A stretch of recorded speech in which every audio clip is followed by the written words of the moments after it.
Hello students, welcome back to our online classes. So students, we are continuing our chapter Dissolution of Partnership Firm, and today we are taking question number 5 for this, in which P, Q and R are the partners in 2:1:1. Okay, their firm is dissolving on 31st March 2018 और उसी दिन की balance sheet हमें given है. तो हमारे पास balance sheet है जिसमें हमारे क्रेडिटर्स हैं, बिल्स पेएबल है, लोन है, रिजर्व है. असेट साइड में we have bank, stock balances, debtors, provisions. Okay, तो सबसे पहले हम हमारा रियलाइजेशन अकाउंट प्रिपेयर करते हैं और उसमें असेट्स और लाइबिलिटीज़ को ट्रांसफ़र करते हैं. So students, question number 5, realization account we are preparing और टू साइड में हम असेट्स को ट्रांसफ़र करते हैं one by one.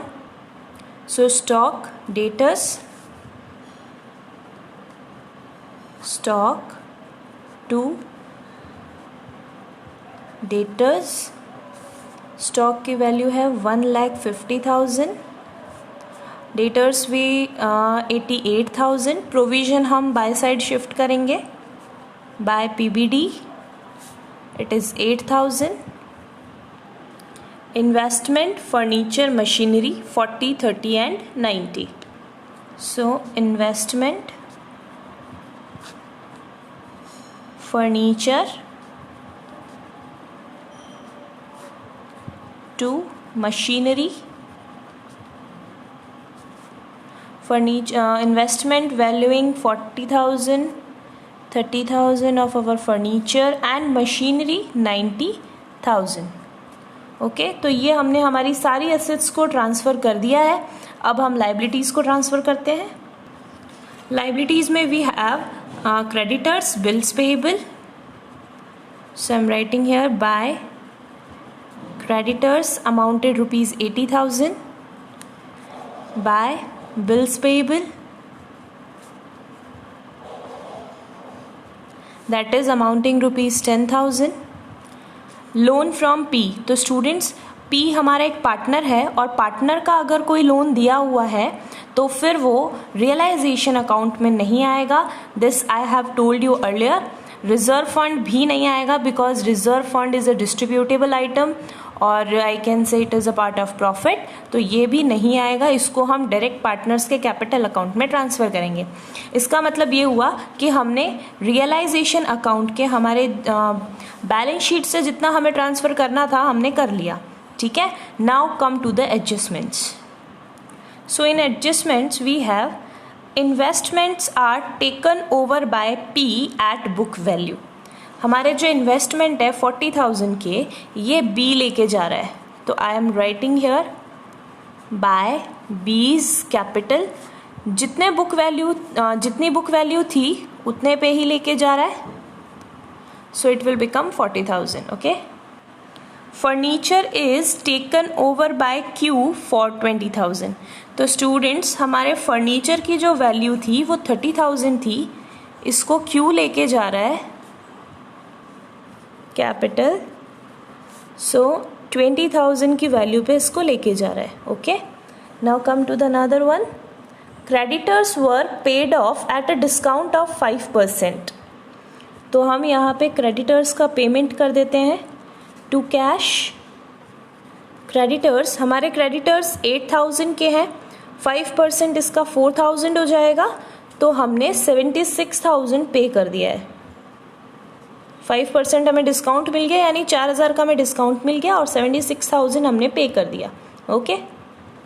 Now other assets realized. बाकी की असेट हमें दी हुई है जिनसे हमें कैश रियलाइज हुआ है. स्टॉक से हमें 80% पैसा मिला है. तो I can write here by cash stock. Stock के बाद में डेटर्स हमें गिवन है. डेटर्स भी लिख देंगे कितने हैं. और फिर हमें मशीनरी गिवन है. इन तीनों आइटम से हमें कैश रियलाइज्ड हो रहा है. तो हम तीनों की वैल्यू निकाल लेते हैं. तो सबसे पहले अपन स्टॉक को लेते हैं. स्टॉक जो है वो 1,50,000 का था और अब हमें उससे 80% पैसे मिल रहे हैं. मीन्स हमें 1,20,000 रुपये स्टॉक से मिल रहे हैं. डेटर्स के लिए डायरेक्टली हमें अमाउंट गिवन है. डेटर्स जितने के भी थे हमें 65,000 रुपीज़ मिल रहे हैं। ओके, थर्ड पॉइंट ले लेते हैं हम machinery.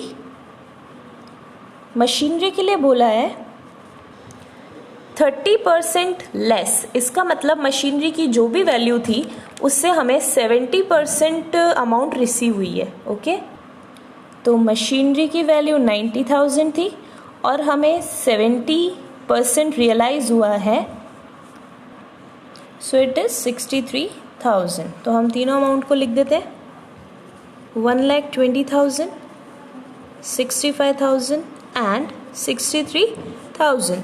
So it will become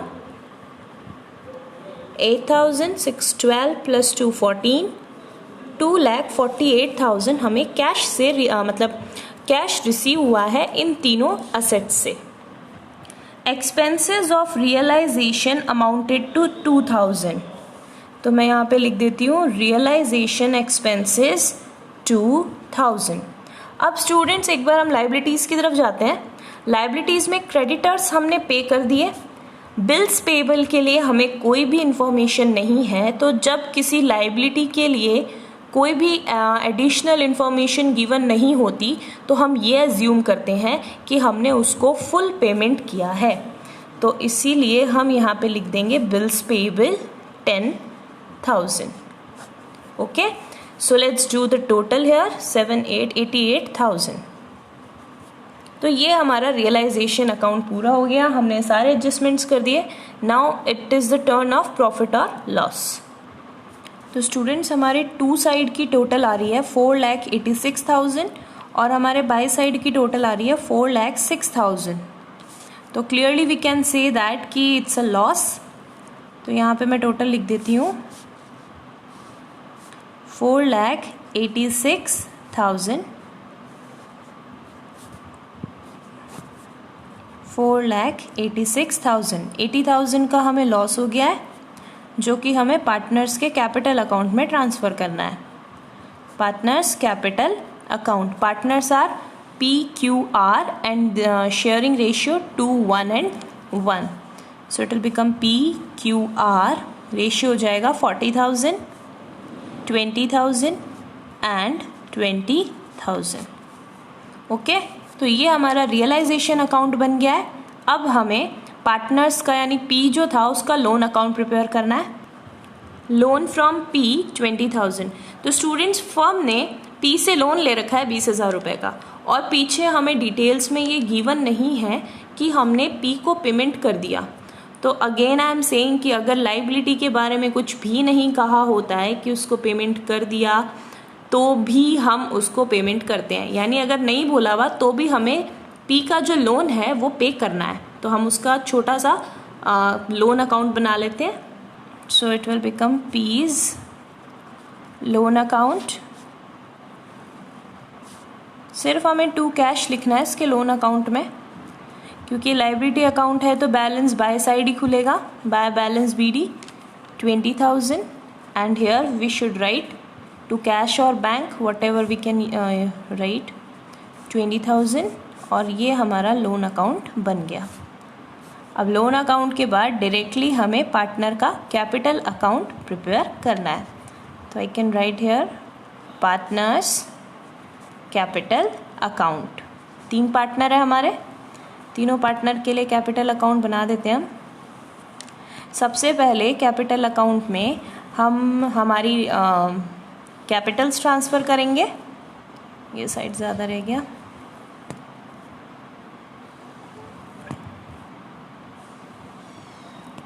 okay, PQR। So let's transfer the capital. It's 2 lakh by balance BD 2 lakh, 1 lakh, 1 lakh। Okay, तीनों की कैपिटल हमने ट्रांसफ़र कर इट्स 2,000। आर जो है उसकी कैपिटल सिर्फ 2,000 रुपये ही है। तो स्टूडेंट्स हमने जो रिज़र्व छोड़ा था 8,000 का, यह पार्टनर्स को मिल जाएगा। तो पार्टनर्स के कैपिटल अकाउंट में इसको क्रेडिट कर देते हैं। ये एंट्री बिल्कुल वैसी ही है जैसी अभी तक अपन करते आए हैं एडमिशन के टाइम पे, रिटायरमेंट के टाइम पे। तो 8000 को अपन डिस्ट्रीब्यूट करते हैं, इट विल बिकम 4000, 2000 एंड 2000। ठीक है, अब हम चलते हैं रियलाइजेशन अकाउंट में, जहाँ पे पार्टनर्स का कैपिटल अकाउंट डेबिट या क्रेडिट हुआ है। तो वी कैन सी हियर, एक बार पी का अकाउंट डेबिट हुआ है, एक बार क्यू का अकाउंट डेबिट हुआ है 40 और 20,000 से। तो हम इन दोनों को ट्रांसफ़र कर देते हैं, it will become to realization account. P का हुआ है 40,000 से और क्यू का हुआ है 20,000 से, आर का नहीं हुआ। इसके अलावा एक चीज़ और है जो कि है पार्टनर्स का रियलाइजेशन का लॉस। तो लॉस भी हमें डेबिट ही टू साइड में ही ट्रांसफ़र करना है। So it will become to realization loss 40,000, 20,000 and again 20,000। तो स्टूडेंट्स, इसके अलावा कहीं पे भी कोई ऐसा अकाउंट हमने नहीं बनाया जहां हमने पार्टनर्स का कैपिटल अकाउंट डेबिट या क्रेडिट किया हो। तो हम हमारे पार्टनर का कैपिटल अकाउंट यहीं बैलेंस कर देते हैं। सो it will become 2,04,000, it will become 1,02,000, और यहाँ की टोटल 4,000 है और यहाँ की टोटल 20,000 है, तो ऑब्वियसली 20,000 ही हम लिखेंगे। सो इट विल बिकम 20,000। यहाँ पे हम लिख देते हैं बाय कैश, तो 20 - 4 दैट इज 16,000। इसका मतलब आर को अपना सेटल करने के लिए कैश लाना पड़ेगा। यहाँ पे हो गया 1,02,000, यहाँ पे हो गया 2,04,000। So it will become to cash, 2 lakh में से 80,000 120, 124, 1 लाख में से 40,000 तो 62,000। ठीक है, तो पी और क्यू बिजनेस में से कैश लेके जाएंगे, आर को अपना अकाउंट सेटल करने के लिए 16,000 का कैश बिजनेस में और लाना पड़ेगा, तब उसका अकाउंट सेटल हो पाएगा। तो अब जो लास्ट प्रोसेस रही हमारे डिसोल्यूशन चैप्टर की, वो ये रही है, sorry not on the chapters, इस क्वेश्चन की जो लास्ट प्रोसेस रही है वो ये है कि हमें कैश अकाउंट प्रिपेयर करना है। ओके, तो students, we are going to prepare bank account, जिसमें हमें पहले से बैलेंस दिया हुआ है, बैलेंस BD 30,000। ओके, अब हमें कैश को, मतलब बैंक अकाउंट को या कैश अकाउंट को प्रिपेयर कैसे करना है। सबसे पहले हमने जो अकाउंट बनाया था रियलाइजेशन अकाउंट, उसमें हमने जो भी बाय कैश और टू कैश से रिलेटेड एंट्रीज की थी वो हमें यहाँ ट्रांसफ़र करनी है। तो स्टूडेंट्स, टू कैश में हमने एंट्री की थी 88,000 की, और बाय कैश में हमने एंट्री की थी 2,48,000 की। तो ये दोनों एंट्रियां हमें अपोजिट साइड में, जैसे अपन लेज़र पोस्टिंग करते थे वैसे ही अपोजिट साइड में दोनों को ट्रांसफ़र करना है। अब कौन से अकाउंट से लेके आ रहे हैं हम बैलेंस? From realization account. तो रियलाइजेशन टू साइड में 88 था, तो मैं बाई साइड में 88 लिख रही हूँ, and here also to realization. तो बाय साइड में 2,48,000 था, तो मैं यहाँ पे टू साइड में 2,48,000 लिख रही हूँ। तो रियलाइजेशन से दो ही कैश के ट्रांजैक्शंस थे, हमने दोनों ले लिए हैं। अब इसके बाद में हमें हमारा नेक्स्ट स्टेप पे चलना है। नेक्स्ट स्टेप ये था कि हमने पी का लोन अकाउंट बनाया था और उसमें टू कैश 20,000 लिखा था। तो इसको हम बाय साइड में शिफ्ट कर देंगे, ट्रांसफ़र कर देंगे to P's loan account 20,000। P के लोन अकाउंट के बाद में हमने पार्टनर्स का कैपिटल अकाउंट बनाया था। पार्टनर्स के कैपिटल अकाउंट में टू कैश 124 और 62 था। So it will become by P's capital account by Q's capital account. एक के अकाउंट से हम ला रहे थे 1,24,000 और एक के अकाउंट से 62,000, और जो हमारा आर है उसका अपोजिट साइड था, तो it will become by to R's capital account 16,000। Okay, तो हमने हमारी सारी जो भी, जहाँ भी हमने कैश अकाउंट को या बैंक अकाउंट को यूज़ किया है वहाँ से हमने सारी एंट्रीज यहाँ पे ट्रांसफ़र कर दी है। Now come to the total. अगर ये टैली हुआ, it means our whole process is correct. So it will become 8, 4, 12, 12 plus 2, 14, 10, 11, 11 plus 2, 13, 13 plus 6, 9, and 1 carry, 290, it is 4, 294. Here 8 or 6, 14, 7, 8, 9, 294. Okay, so this was our question number 5th of dissolution, जिसमें हमने सबसे पहले realisation account बनाया, उसके बाद में हमने P का लोन अकाउंट बनाया, उसके बाद में हमने पार्टनर्स का कैपिटल अकाउंट प्रिपेयर किया, एंड एट द लास्ट हमने कैश अकाउंट या बैंक अकाउंट हमने प्रिपेयर किया.